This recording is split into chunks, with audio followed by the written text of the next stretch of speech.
As a man, why you fat? Huh? Because I like to eat good, and don't worry about it. I know somebody who like it. Let's split the bill. How is that a feminine thing? You guys just expect him to pay the whole thing. I thought we wanted equality. So you can pay half the bill. Why not? You ate food too, and you should be mutually invested in getting to know this man. And let's be real here, you're not a traditional woman, right? So it just makes sense to have a relationship where he's not paying for your time. He should never have to pay for your time. You want a man to pay all of your expenses, but also treat you like an equal. Make that make sense.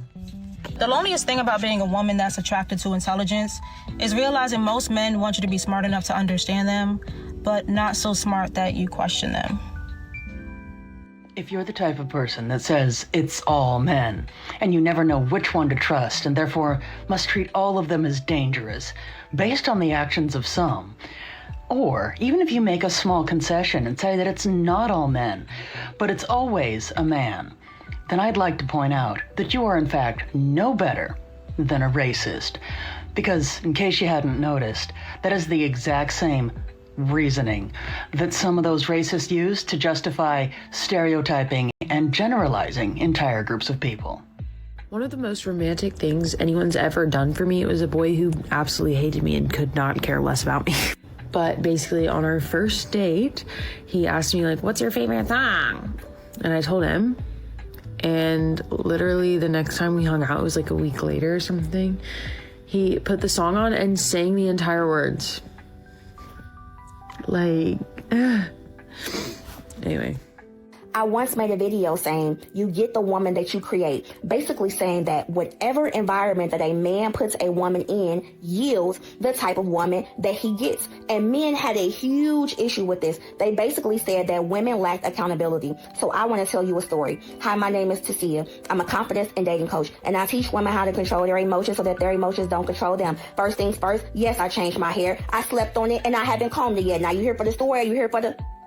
Moving right along. Once upon a time, it was a girl named Ashley, and Ashley dated guy number one. Guy number one showed up in clarity. He was consistent. He was kind. He was patient. He was reliable. And with that man, Ashley was ladylike. She was feminine. She was in her receiving energy, and she was very confident. Unfortunately, they were on two different pages in life and never dissipated, and they both went their own separate ways. Fast forward about a year later, Ashley meets guy number two, and they begin to date, and everything is going well with guy number two, okay, in the beginning. He's courting her. He's a gentleman. He's very sweet. But as that relationship progressed, guy number two starts to be mean. We find out that he's love bombing her. He's manipulative. He's also a liar and a cheater, okay? He's inconsistent. And what was once confident Ashley became insecure Ashley. She became rage-filled Ashley. She became cuckoo Ashley. She became stalking his page Ashley. She became let me see your phone Ashley, okay? Now, class, there's no quiz for today because we all know what's the difference between guy number one and guy number two. But I want to talk about the environment that Ashley was in, because some men will say, well, maybe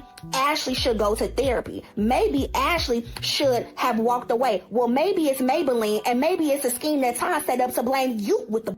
But the moral of the story is that you don't get to terrorize women and think that a healed angel is going to appear. And if you need any further validation that environment matters, Brandon, okay?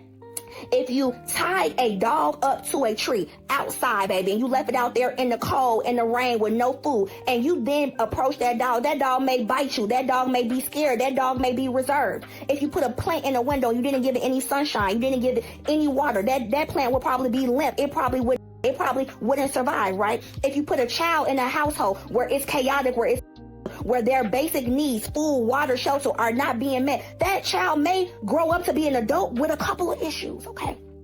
So why doesn't the environment matter now, Brandon? Maybe you'll get the healed version of Ashley. Maybe you'll catch these hands, okay? But the moral of the story is, watch how you treat people. Now, I ain't telling you what I heard. I'm telling you what I know. And if I'm wrong, put me out of business. What's going on, fellas? Don't forget to like and subscribe to the channel. Leave a comment down below. Let's get back to the video. You think you can hurt my feelings by posting a picture of me in my comment? I'm not offended. You think you can hurt my feelings? Somebody just posted a full picture of me sucking in my own comment section on TikTok. Ew, is she actually getting off on that? It looks like she likes that. Oh, No shame. I have to say this so much. I think she's getting off on that. The fact that people are actually posting underneath her comment section. What do girls do that don't like? Women are extremely unaccountable, hyper emotional, and that's okay to be emotional. As a man, one of your contractual deeds to be with a woman is being able to regulate her emotions and getting her out of slumps. But the fact that has to be part of our contract is if I ever demanded you to be the one to regulate my emotions if we were dating, what's the first word you would attribute that to?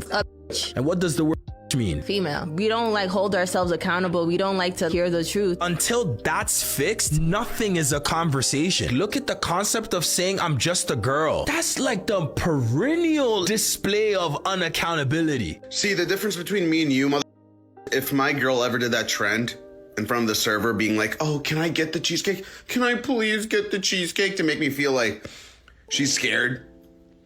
I would tell that right in front of the server, right? I'd be like, no, you pig, you can't get the cheesecake, actually. You need to lose weight, and we talked about this. I would double down on it because she thinks I'm a right? I'm a double down on it. You want to try some cute around me, something that you think is funny? Yo, I'm doubling down. I'm calling you a moose in front of the server. To get away from you, I want to know how the you found me. I'll always find you. I'll always find you no matter what, Blake. I will always fucking find you. You can go to China and guess who's gonna find you? Me.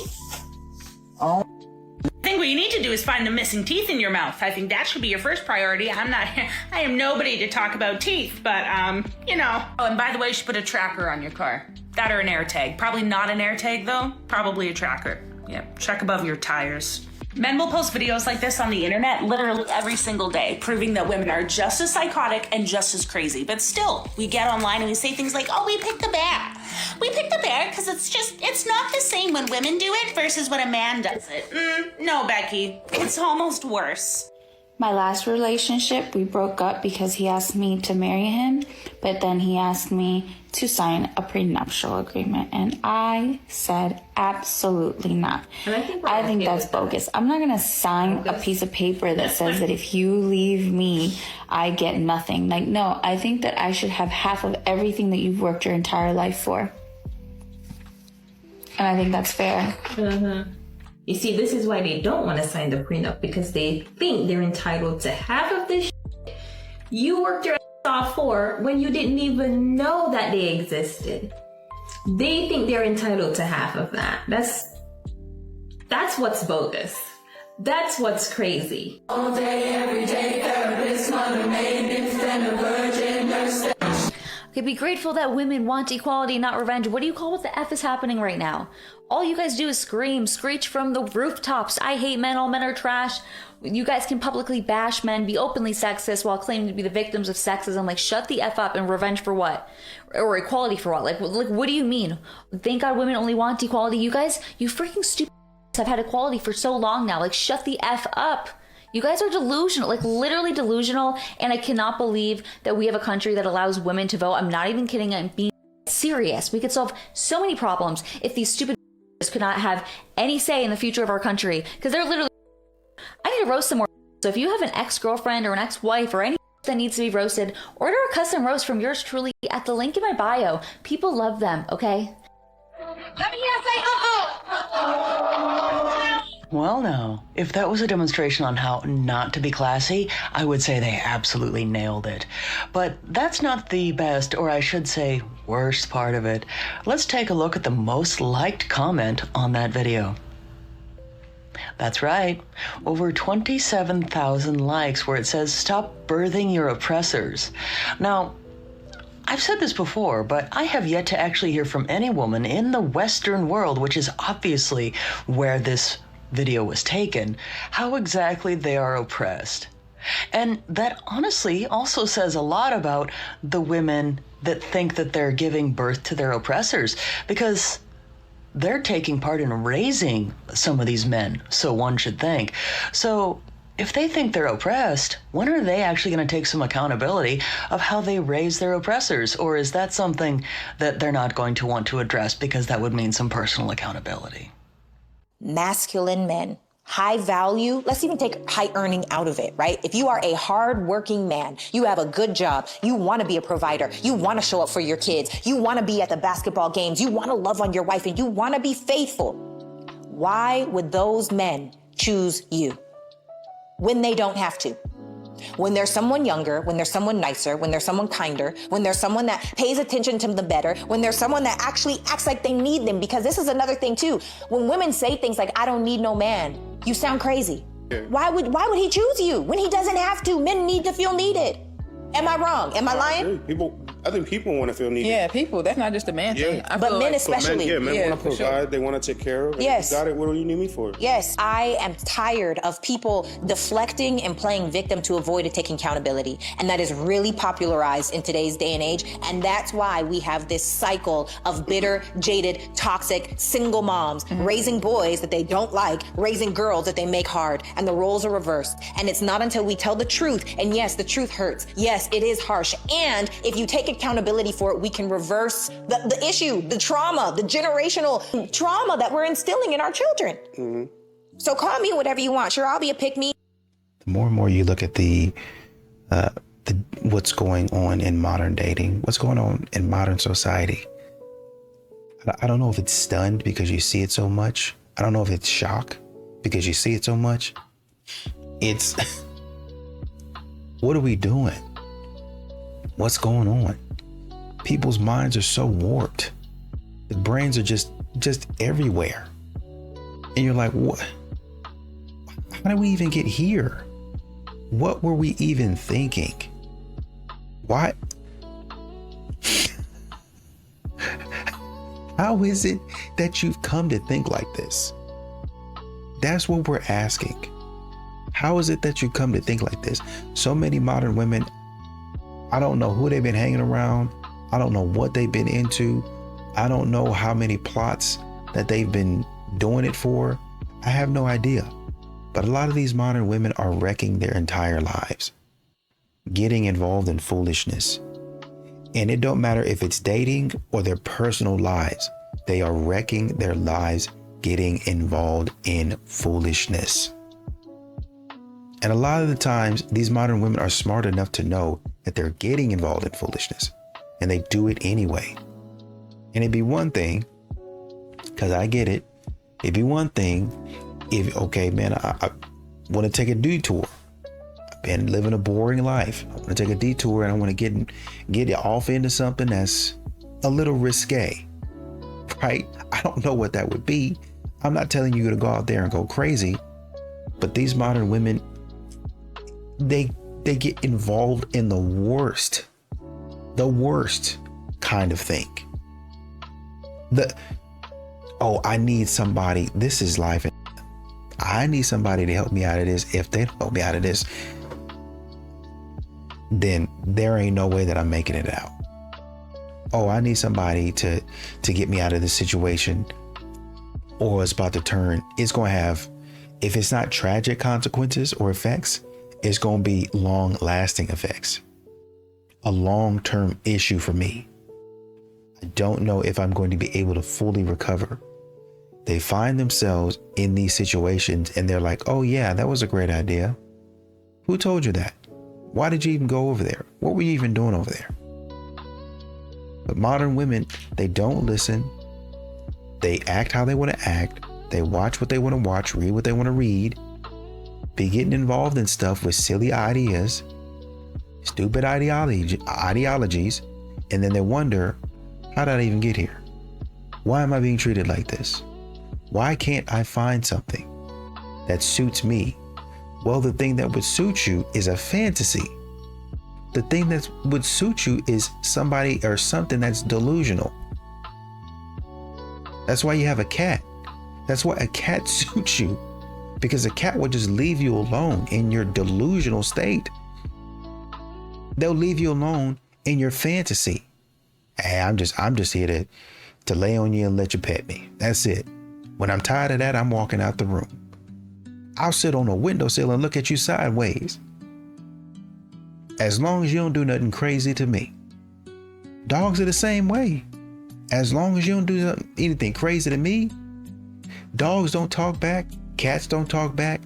But if you try this nonsense with a man, he gonna be like, what the heck? Where did you get that from? What are you doing?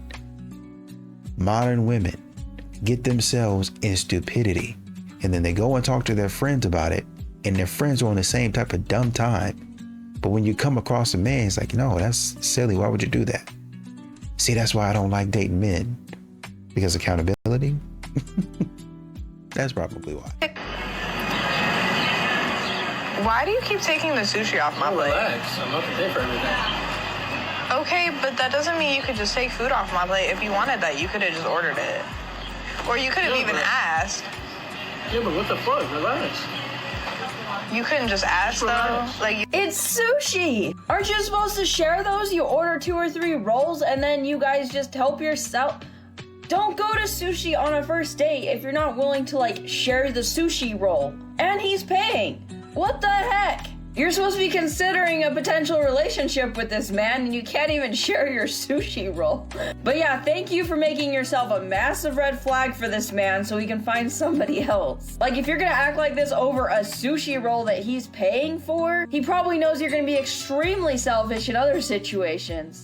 And it's kind of funny because if you genuinely didn't know this, you could have come from the place of asking questions or trying to understand why he's doing what he's doing. Give him a chance to explain himself before coming at him and attacking him for it. I was a good woman and a terrible wife at the same time. Nobody told me that being a good woman wasn't enough for marriage. And I love my husband with everything that I had, but it still was not working. I had the heart, I had the intention, but what I did not have was the understanding of what it actually meant to be a good wife, not just a good woman. Proverbs 14:1 says, a wise woman builds her home, but a foolish one tears it down with her own hands. I wasn't tearing my house down on purpose. I just didn't know how to build it right. So I just want to share with you guys 3 things that I used to struggle with as a wife versus what I do now. Number 1, I used to speak my mind. Okay.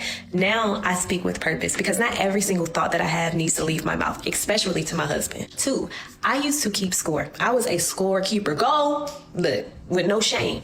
But now I keep covenant because marriage is not a competition. You know, we're working together and it's a commitment. So I'm committed to making this work. I used to wait to feel like a good wife. Like once my husband did whatever or acted a certain way to make me be this woman that I've always wanted to be, this wife I've always wanted to be, then I would be her. No. Now I choose to be one. I choose to be one because love is an action. It is not just an emotion. You know, I had to stop trying to be a good woman in my marriage and start becoming a good wife to my husband. Being a good woman, that's a gift. Being a good wife, that's practice. That is a decision that you make every single day. And if you're watching this and you feel the way that I used to feel once upon a time, you are not failing. I say it all the time, wifehood is a calling, and we know that anything that the Lord calls us to, the enemy tries to destroy. But if you follow me, you should have enough conviction to know something needs to change. So go be her.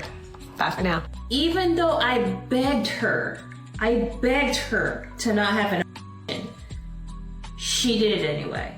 She said, well, I'm not going to have the baby. I'm going to have it. I argued against it. It got to the point where my dad drove 9 hours to be there the next day. Her mom flew in from even farther, and my dad let them know that he and my mom would adopt the baby, that there was no reason to go through with this. And they were just very clear that this was not in her plans. It would affect her ability to graduate from college, her ability to do whatever it was that she had intentions to do. This is the first time in my life that I felt truly powerless. I sat in my dorm room for the remainder of that semester. Didn't go to class, didn't go to take tests. There wasn't a lot of emotion. It was more of a just, you know, it's gone. Not just the baby, but everything inside of me. I failed out of college. I ended up in a 7-year methamphetamine addiction. I was homeless, unemployed, and it wasn't until I was in treatment that I was able, through the counselors, to connect the dots that this is the void I was trying to fill. Somebody asked, do you guys know why you're single? And I'll speak for myself. I know exactly why I'm single because I've never dated a guy that God would have approved for me. Not to say, let me clarify and say that I've actually only dated great men. I have a great picker.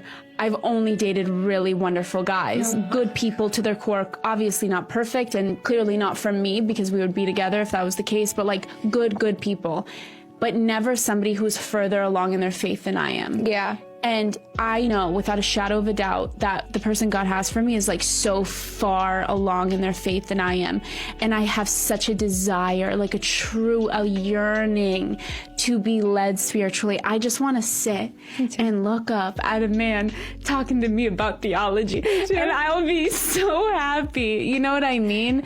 And so there's always been, unfortunately, not in like an insulting way, but there's a level of respect that I'll have for the person that I'm with when that's the case. And I've never experienced that. If they have a list and everything is not checked off on their list, then they don't want it. They're looking for perfection, and you won't ever get it. If they were such good guys, you should have stayed with them, or at least stayed with one of them.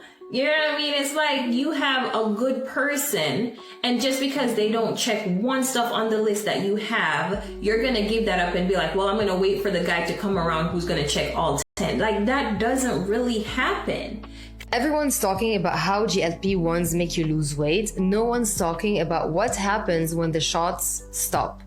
The hunger comes back, the cravings come back, the emotional eating, it never left. Because the injection changed your appetite, but it didn't change your habits. You lost weight, but not the identity that created it. And when the dose stops, your body remembers everything you didn't rewire. The skipped meals, the stress binges, the all or nothing mindset. You didn't fail the medication, it failed to teach you discipline. Because the truth is, you can't outsource self-respect to a syringe. If you don't fix the root, your habits, your beliefs, your nervous system, the weight will always find its way back. You don't need another injection. You need integration. You need to learn how to eat, move, and think like the woman who keeps the results without the drug. Because real transformation isn't losing the weight, it's becoming the kind of woman who never needs to. Why do a lot of women pick the wrong man? They mistake drama and chaos for chemistry. They see that loyal man that's super amazing as boring. And unfortunately, some of the good men out there that bring consistency and they have values and they're willing to put in effort often get sidelined. And some ladies like to pick projects over partners. They say they don't want a project, but then they date projects over and over again because they like to be in the role where they're saving the man. Which is funny because these ladies will change the man and then they don't respect him anymore. Or they say that they miss the guy she first met. Or some ladies don't put in the effort and time to heal before they start dating again. So they bring in all the crap from their last relationship, not realizing that that's what caused the breakup in the first place. And then they play out the exact same relationship again because they didn't do the work needed. And some women, they fear boredom. Instead of realizing that maybe they need to pick up some hobbies or change some things about their lifestyle, they just date the first man they meet. And for the men out there that are often overlooked, please realize you could be the best man ever and you would still be overlooked by some of these ladies because until they work on themselves, they won't be able to have that healthy relationship that you would also bring. And this is not your fault. One of the smallest things that I have noticed that irritates me regarding men. And what are we complaining about today about men? Just for the sake of complaining. Is the way that men will call each other brother at any given chance, but you will never hear them calling a woman sister. Some women are just nitpicking now. And I believe that this is so frustrating. Only for those that are jealous. The brotherhood of being a man is so alive and well. This idea of protecting each other, caring for each other, finding friendship in each other, even with strangers. They just have to mildly smile at each other and they'll be like, hey brother, how you doing? So, what's wrong with that? I have never heard a man say anything that welcoming to a woman. Of course. For some, it always comes back to, how can I feel slighted today? Women are seen as inherent objects. Thus, such terms would not go hand in hand, for obvious reasons. Some will really go to almost any length to try to victimize themselves in some way, just so they can avoid being responsible for the words that come out of their mouth. There will always be an in crowd for them to be a part of that women will never be able to be a part of. And I'm not saying it is all down to the term brother, but it is a very small indication of that. That sounded like it was coming from a place of jealousy. So instead of trying to tear down men for the closeness that many of them have with each other, why doesn't a person try to promote the closeness of women so that a person can feel like they're part of a community that someone obviously so wants to be a part of? You know, I really think we need to get to the bottom of this whole men lying about their heights epidemic. And like, I don't really understand why, because like half the time you guys are still tall. It just reminds me of this time that I matched with this man on this app, and we had been talking for a while, and he swore up and down that he was 6'4". Like, it was all about his profile. Like, it was 6'4" this, 6'4" that. And I'm 6'3". I've been 6'3" since I was 14. Nothing has changed. Like, that's just how tall I am. And so we met in person, and he was 3 inches shorter than me. Like, he was still 6 foot, so like he was still tall. So it didn't really make sense why he felt the need to lie. And so then, you know, I just never spoke to him again. And then a couple months later, I came across his profile, and I decided I was going to match with him again, just for fun, to call him out on it. And so I messaged him, and I was like, insert name here, please stop lying to these girls. We both know that you're not actually 6'4". And he like got super defensive and was like, no, I'm 6'4". One of us is lying, and it's not me. And I was like, yeah, buddy, and the sky is green. Like, come on. I was falsely accused of sexual assault, thrown in prison, bailed out on $250,000 bail with no criminal record. I hired a private detective. We learned that this person had done it many times in other states. They drugged me in the bar on camera, multiple eyewitnesses. Did the person in question go to prison after? They had zero interest in prosecuting a girl who made the story up, never showed up to court again. I had to fight for 11 months, and then when I was able to prove it with video evidence, they just dismissed me. There's so many girls that do go through that, and to like, falsely accuse someone that they didn't do it, and then nothing happens to them. I think that's like ridiculous. Well, the problem is the women that do the false accusing, they really hurt the girls that really were hurt. I'm not going to let one evil person, when there's 100 great people and one bad person, I'm not going to let that person ruin my outlook on life. I really appreciate this man coming on camera and telling his story, because all too often, even when a man is proven innocent, he has fear of even talking about the situation because there's so many people that will still think that he did something. Men that are falsely accused absolutely have long-lasting consequences. And I'm honestly tired of seeing content out there from women that say otherwise. I think they would like to think that nothing negative happens to a man's life, so you might as well believe the woman as soon as she accuses him. But that's not true, hence why it is so important why men like this speak up. It is also why all of us, men and women, should absolutely be on board with laws that give consequences to false accusations. Because to not have that, which is the system that we are in right now, there are people becoming victims within our justice system, and that is messed up.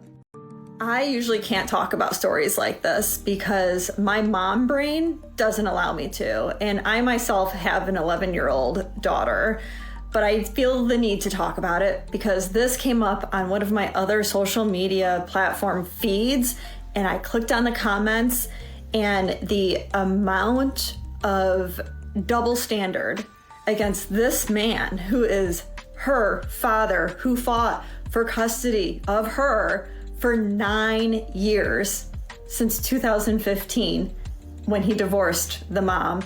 And this is what happened last month. Welcome to the comments. I truly hope they thoroughly investigate this. Something isn't right, and I'm willing to bet it wasn't the mom at all. This one almost sounds somewhat logical, which makes it even more dangerous. But it's ridiculous. If anyone knows anything about family court and you read the article, it sounds like was obviously involved. The mom was wrong no matter what. Of course she was wrong. But courts don't make orders like that unless it exists. So no, the daughter wouldn't have been better off with her father necessarily. This is why court professionals need to be educated. Okay, blah, blah, blah.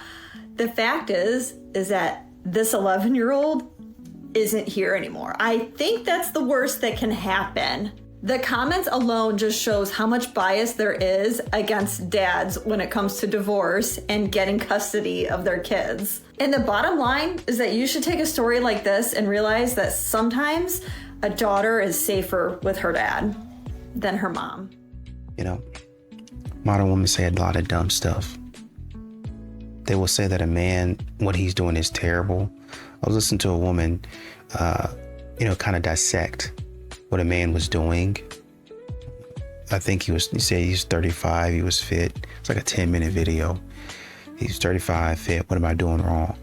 And then people will continue to bring up, well, your politics, you voted for Trump, that sort of thing. And the more I thought about it, the more you know, you start to realize how short, how close-minded modern women are, right? A lot of these women are saying, well, you know, why would you vote for a man like that who's trying to take away our rights at this, and this? Do you still have your rights? Do you still have your rights? He was president before. Did you have him then? Yeah, you did. So what are we talking about? When you stop, and the thing is not to endorse a candidate. The thing is to stop feeding into the hysteria, all of the foolishness and the BS that society is pumping into a lot of these modern women, and modern women are just guzzling it. Just, oh yeah, I believe this. Yeah, for sure. Why not? They're feeding into a lot of this nonsense, and they're expecting a man to go along with it. There's another woman talking about a man had an eating issue. Say it like that. He had an eating issue. Well, you know, he didn't have any dessert. You know, for a dessert, he had a banana. A lot of these men, their meal prep is just a variation of ground beef and rice or potatoes. It's just plain. They don't have any seasoning. They might have sauce. Don't listen to a man about your body. You know, he doesn't understand a woman's body. Really? These women are getting results. I know you might not like it, but these women are getting results. Now, if you want to go out there and you want to eat for whatever you want to eat, do that. Fine. But if you start dropping pounds, that's why these women are following these men, because the men are dropping pounds. And they're telling you this might not be what you want to eat, but this is what's going to get you to where you want to go. There was a woman the other day talking about nutrition. This is what your diet needs to be. You can work out all you want to, but this is what your diet needs to be. There's a lot of male trainers that say the same thing. Nutrition is nutrition. Modern women get on this app and say a whole lot of stupid stuff, and then they wonder why they can't find a man. A woman went on to say, I went over this man's house. He had a fantastic refrigerator, a huge refrigerator. I opened up his refrigerator. He don't have anything in there, but basically the necessities. He didn't have any snacks for me to eat. Every time I said I wanted snacks, we would go to the store and get some snacks. He would do that for me, but why do I have to tell him I need snacks? Well, because he doesn't eat snacks. He doesn't eat that. And he wants to maintain a certain level of fitness, so he doesn't buy that type of stuff and keep it in his house. Are you insane? And then I had to make a charcuterie board for him, and, you know, men are so and all that other stuff. He doesn't eat that type of stuff unless you're around, because he's found a pattern and a strategy that will work to help him maintain his fitness. Are y'all? Man, just stop talking.